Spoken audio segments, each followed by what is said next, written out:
Hello there you guys, welcome to one of my videos. Ole Gunnar Solskjaer demands Erling Halland or Harry Kane.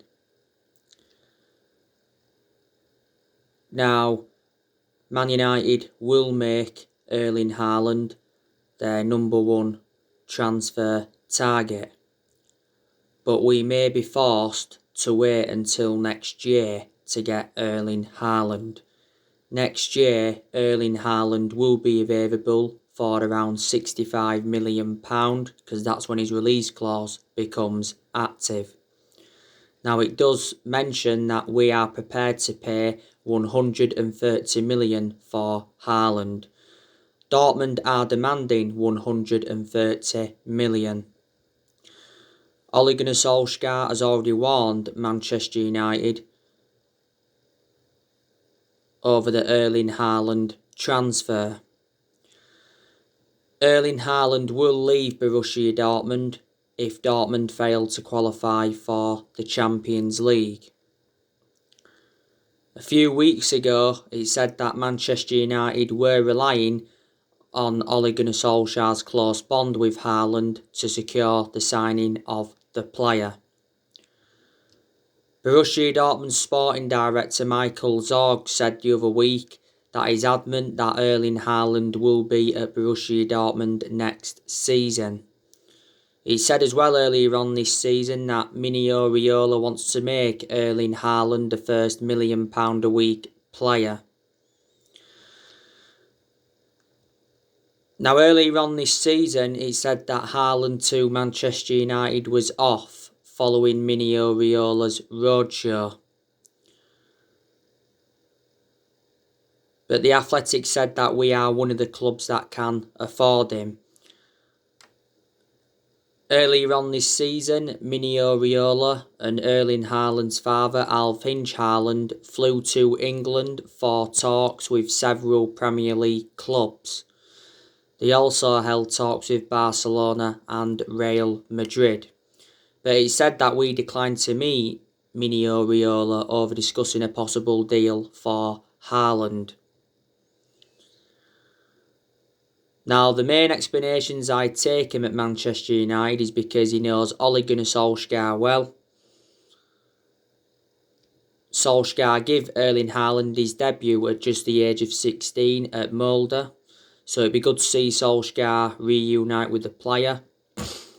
Plus, he's still young and he's got a lot of development in him. He would assure his goals, and I can assure he would exceed expectations in the Premier League, so he'll replicate what he's done at Borussia Dortmund. Now, earlier on this season, it said that Solskjaer kept calling Haaland to persuade him to join Manchester United. Because he said earlier on this season he was following Erling Haaland's progress and he was keeping in touch with the player. Solskjaer did reveal how impressed he was with Erling Haaland's training during his time at Molde, but he made an admission saying that he struggled with bad knees during his time at Molde. Don't forget, back in December 2019, Solskjaer and Woodward went to Norway to meet up with Erling Haaland to negotiate a possible move to Manchester United. But there's been so many clubs in for him, so he's been subjected to a lot of transfer speculation. Erling Haaland has been at Borussia Dortmund over a year. He's under contract with them until 2024. And Dortmund got him for next to nothing. They paid just £17 million for him from Red Bull Salzburg.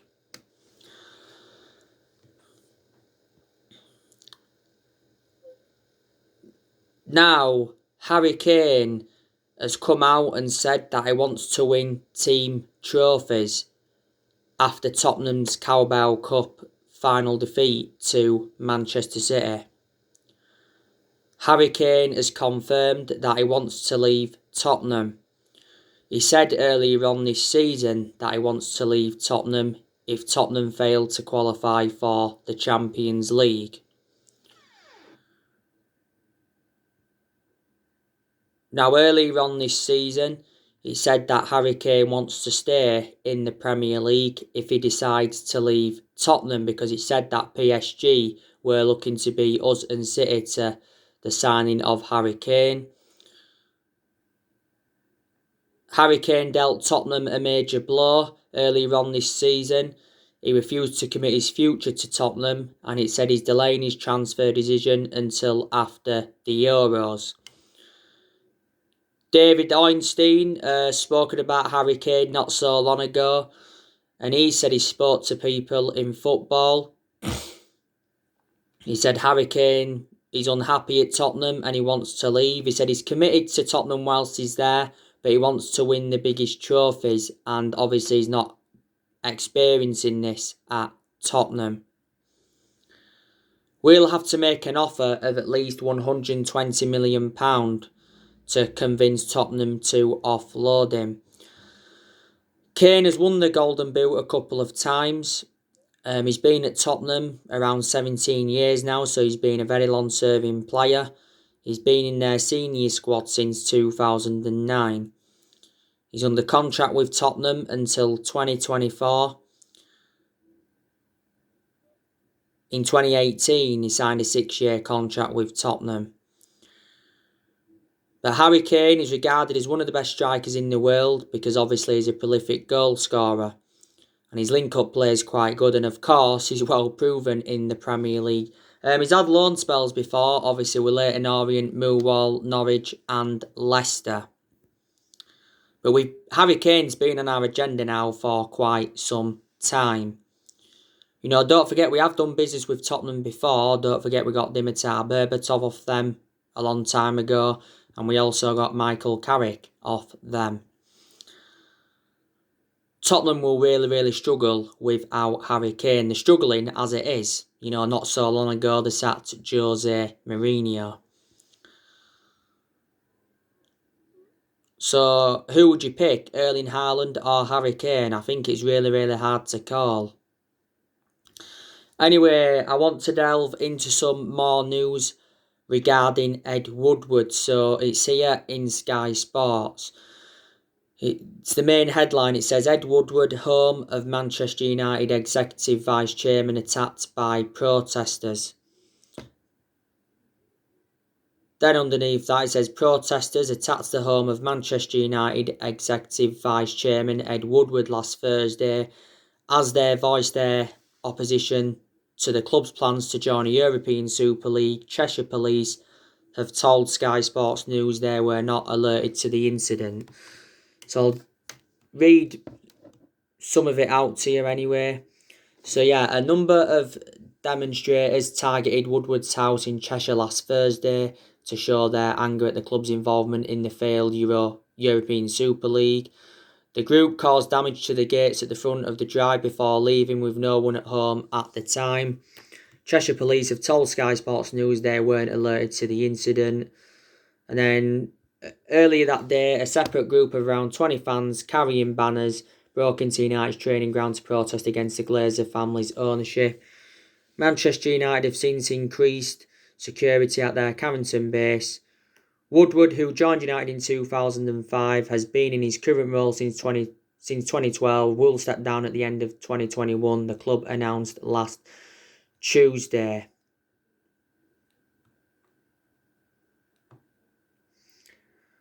So, there you go.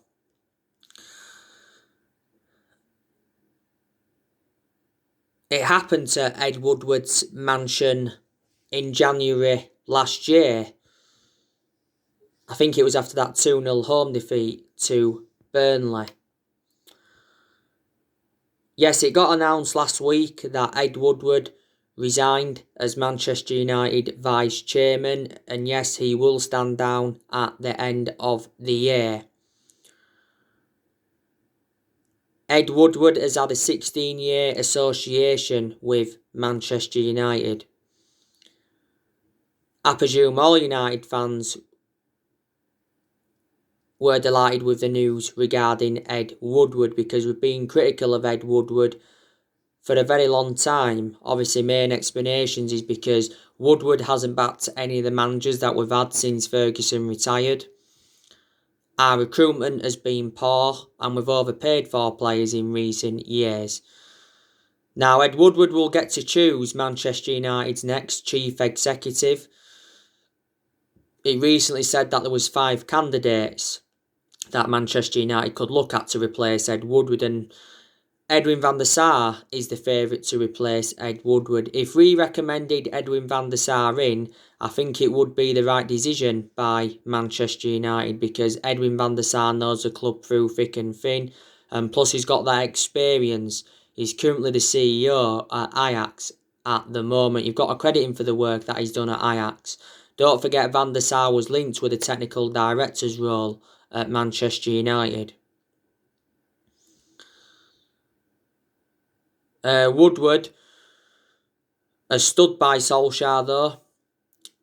He showed his support for Solskjaer several times, even when we was enduring them really bad periods.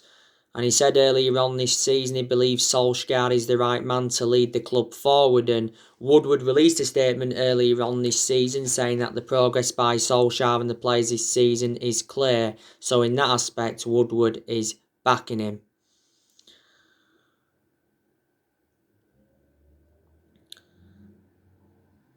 So we've got to recommend a new chairman in.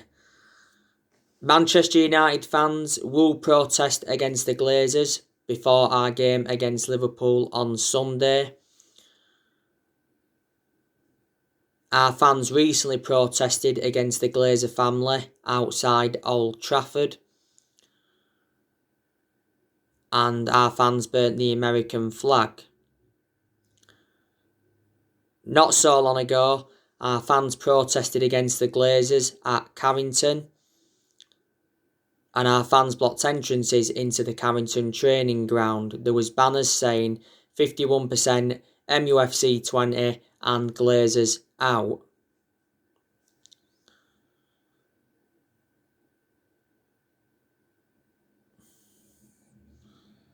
Ole Gunnar Solskjaer insists that the Glazer family will not sell Manchester United. Before that, Solskjaer told protesters that Joe Glazer loves the club. The Glazers apologised not so long ago over the plans for the European Super League. You know, Joe Glazer did release a statement apologising. The Glazers want £4 billion to sell the club, and even the Red Knights have told the Glazers to sell Manchester United. Like I updated you yesterday, the Glazers stubbed Man United fans and their protestations as they focus on long-term objectives.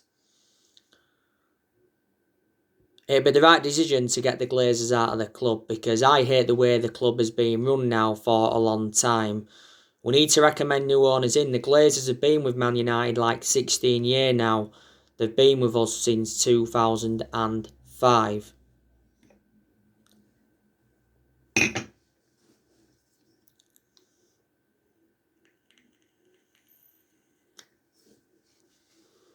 Haven't they?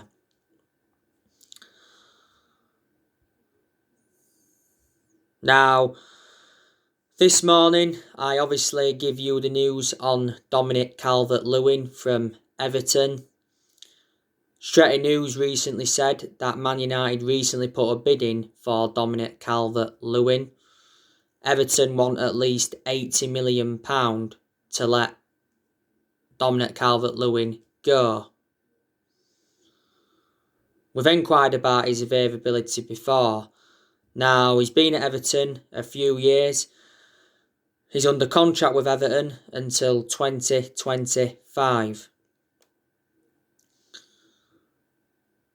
And he's a striker. Everton paid just £1.5 million for him from Sheffield United, and he was at Sheffield United a long time. He's had loan spells with Northampton Town and Stalybridge Celtic. Dominic Calvert-Lewin is Premier League proven, and he's still quite young. He's got a lot of development in him. I'd certainly take him at Manchester United. You know, don't forget we've done business with Everton before. You know, we got Lukaku off them in 2017. Got Fellaini off them. You know, got Wayne Rooney off them back in 2004. I think Everton have done business with us as well. You obviously know the news regarding Jadon Sancho from Borussia Dortmund.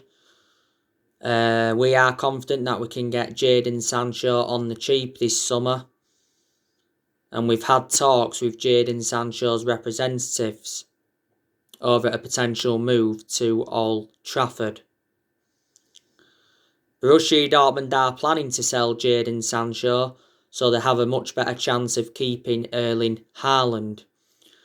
Liverpool may try and get Jadon Sancho if they decide to sell Mohamed Salah.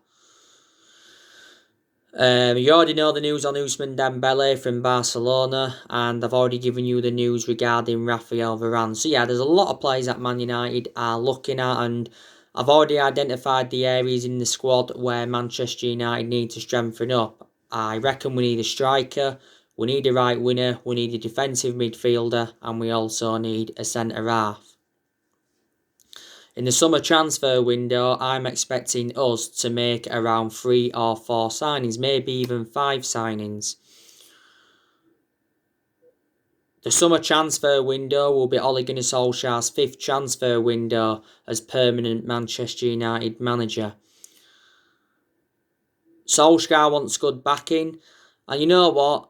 I'm expecting him to get the backing he deserves, because obviously we've got John Murtough, he's our director of football, and we've got Darren Fletcher, he's our technical director. I just don't think Solskjaer has been backed enough so far as Man United manager, because he obviously hasn't got all the players that he wanted to recommend in as yet.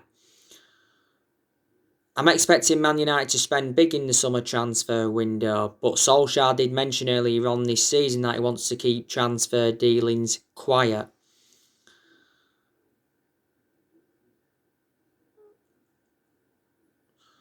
Solskjaer did warn earlier on this season that we may not do business as usual due to the pandemic, but he said he's interested in bringing in players that will be a perfect fit for the club. But Ole Gunnar Solskjaer is aware of how big the summer transfer window is going to be for himself and Manchester United. I can assure Solskjaer will be Man United manager in the summer transfer window, and he'll obviously be Man United manager next season. I've already said that Solskjaer does deserve at least another season at the club, because progress has been made in a lot of aspects. Like I've said to you, quite a few players are going to leave Manchester United in the summer transfer window. It looks like Edinson Cavani is going to be leaving. Solskjaer recently said, though, that Edinson Cavani's future is not 100% decided. But prior to that, he's hinted that Cavani will leave in the summer. Cavani had a meeting with Man United not so long ago, and he's asked to leave Manchester United to join Boca Juniors. Because Footballer Insider said earlier on this season that Cavani's willing to take a pay cut to go to Boca Juniors. He's got a verbal agreement with them, and Boca Juniors are willing to offer him a 3-year contract. I'd like him to stay for next season, Cavani, and I presume a lot of United fans would, and I think Solskjaer would like him to stay for next season, because he has made a fantastic impact since he's come in. You know, a lot of United fans are saying that we need to offload Anthony Martial in the summer transfer window. I think we should, because he's no longer good enough to represent Man United, and plus Martial's out with injury now. Looks like he's going to be out for the remainder of the season. Juan Mata, I'm expecting us to offload him as well, because he doesn't get an R11, and plus my element of concern about Mata, he's lost that yard of pace and he's now, 34, 35 years of age. Donny van der Beek, I think we should offload him because he's not getting enough opportunities at Manchester United. It's nothing to do with him being a bad player at all. He's a good player, it's just that he's not playing enough, is he? He said earlier on this season that we was considering a Donny van der Beek swap deal. Matic, I'm also expecting us to offload him in the summer transfer window, because he's not one of our first choice midfielders, and plus I've always had my strong reservations about Matic, because he's always been a slow player, hasn't he? And plus he's ageing up now. Despite him not being one of our first choice midfielders, like I said, he still gets his chances. Paul Pogba could still leave Man United in the summer transfer window, but I hope he doesn't leave.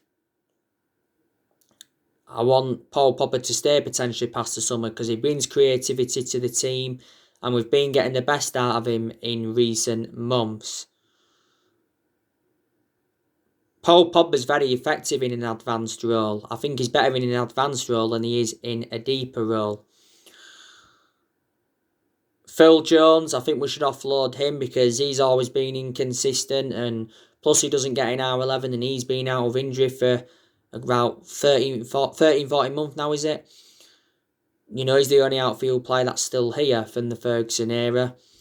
Axel Tuanzebe could offload him because he doesn't get in our 11. You know, Diego Dalot, I think we're looking to get rid of him permanently. He's out on loan with AC Milan at the moment. Alex Telles, I think he could leave. He recently said that Alex Telles has decided to leave Manchester United. Calcio Mercato said that Juventus are interested, and it said Juventus are willing to offer us Adrian Rabiot in exchange for Alex Telles. You know, Telles has played nowhere near as much as I expected. You know, when we got Telles, I expected him to be our first choice left back immediately. In some of the games he's played in, he's done well, as Telles to his credit. We got him in a deal worth 15.4 million from Porto. Romero, he's another one I'm expecting us to offload because he's like what our third or fourth choice keeper now, and De Gea could leave Man United in the summer transfer window. A lot of United fans think it would be a mistake letting De Gea go. I don't think it would be because I reckon now he's had his years at Man United.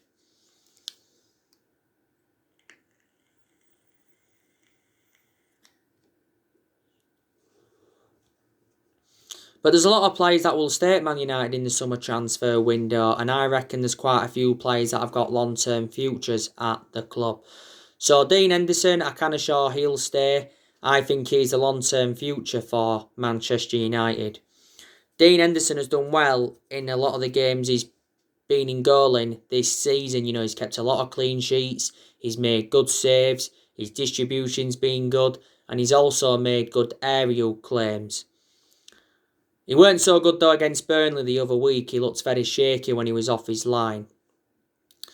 And didn't have much to do in the Leeds game, did he? Made a few straightforward saves.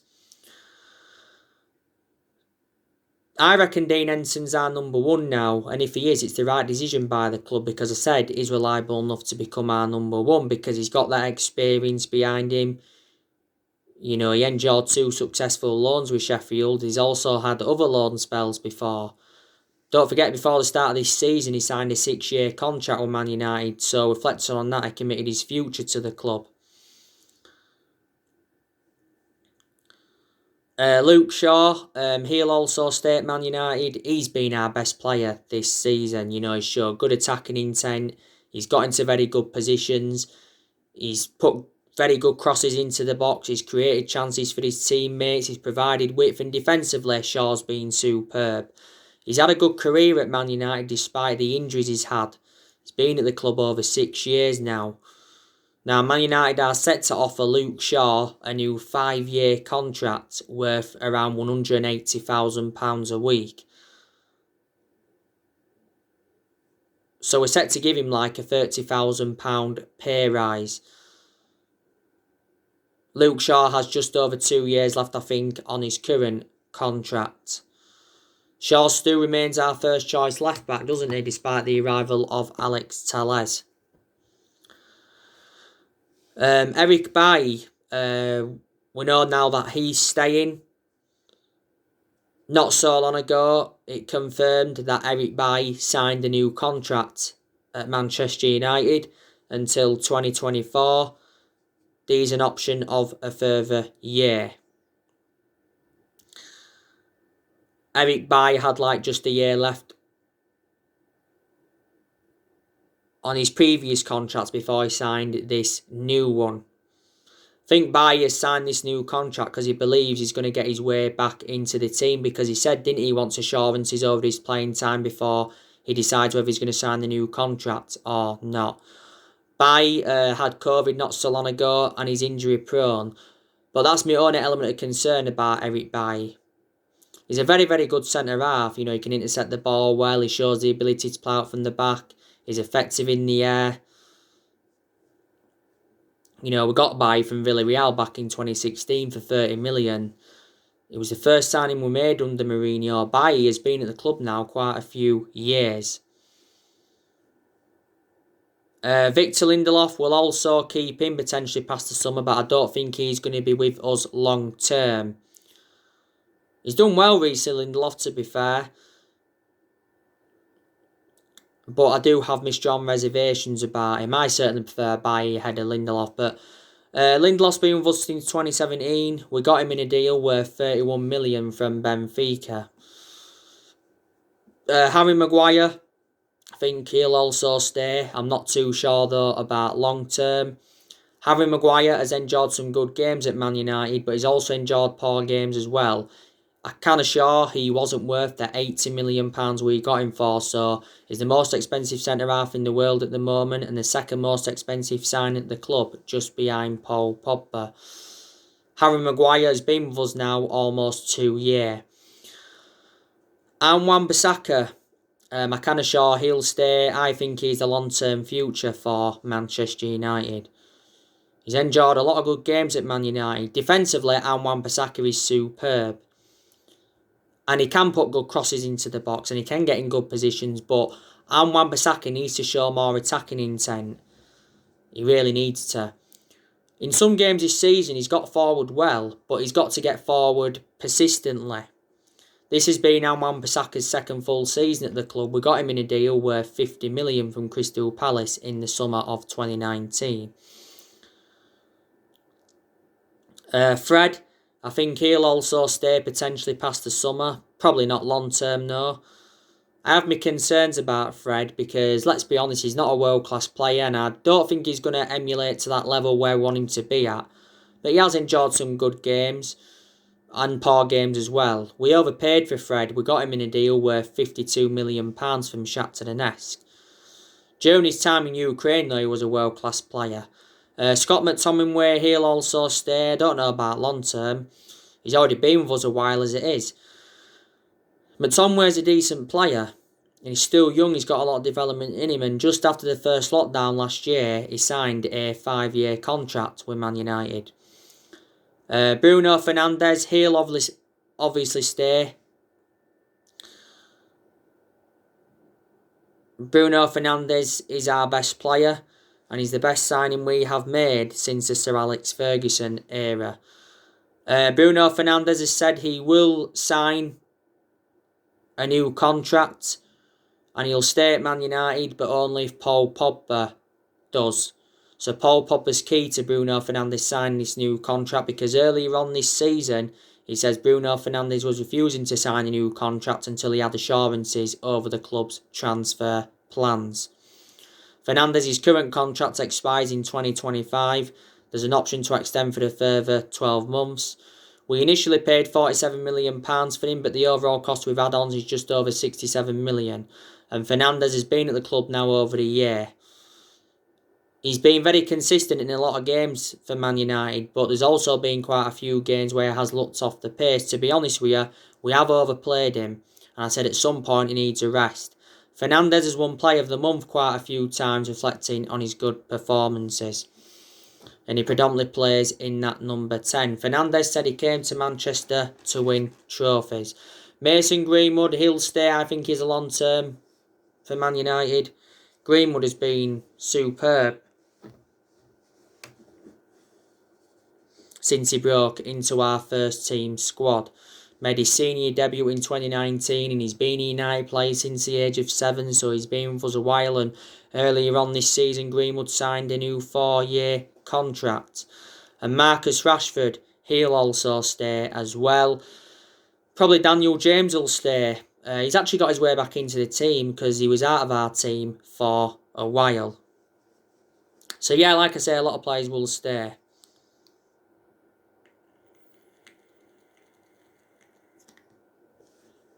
But Ole Gunnar Solskjaer, got to say, he is our best manager since Ferguson. But like I've said on my recent videos, I can assure he's not the long-term manager for Manchester United. And a lot of United fans will agree with me on that aspect. Because obviously, a lot of United fans have criticised Solskjaer and they have been demanding him out of the football club. I presume there's still a lot of United fans that are Ollie in and they believe that he needs more time at the club. You know, Solskjaer's been Manchester United manager over 2 years now. And he knows how imperative it is to get his first trophy on the board as Man United manager. You know, because he's not yet won a trophy and we haven't won a trophy since 2017. But we know he's not going to be sacked even if we fail to win the Europa League. Can assure we'll finish in the top 4 in the league this season. We'll probably finish 2nd place. We know we're not going to win the league because we are too far behind Man City. Solskjaer just has under a year left on his current 3-year contract, but earlier on this season it said that Ollie agreed a new 3-year contract worth 30 million. So anyway guys, that's everything to update you today. Drop your comments, likes below on the channel. If you do, consider subscribe as always, and take care. God bless. See you all again very, very soon.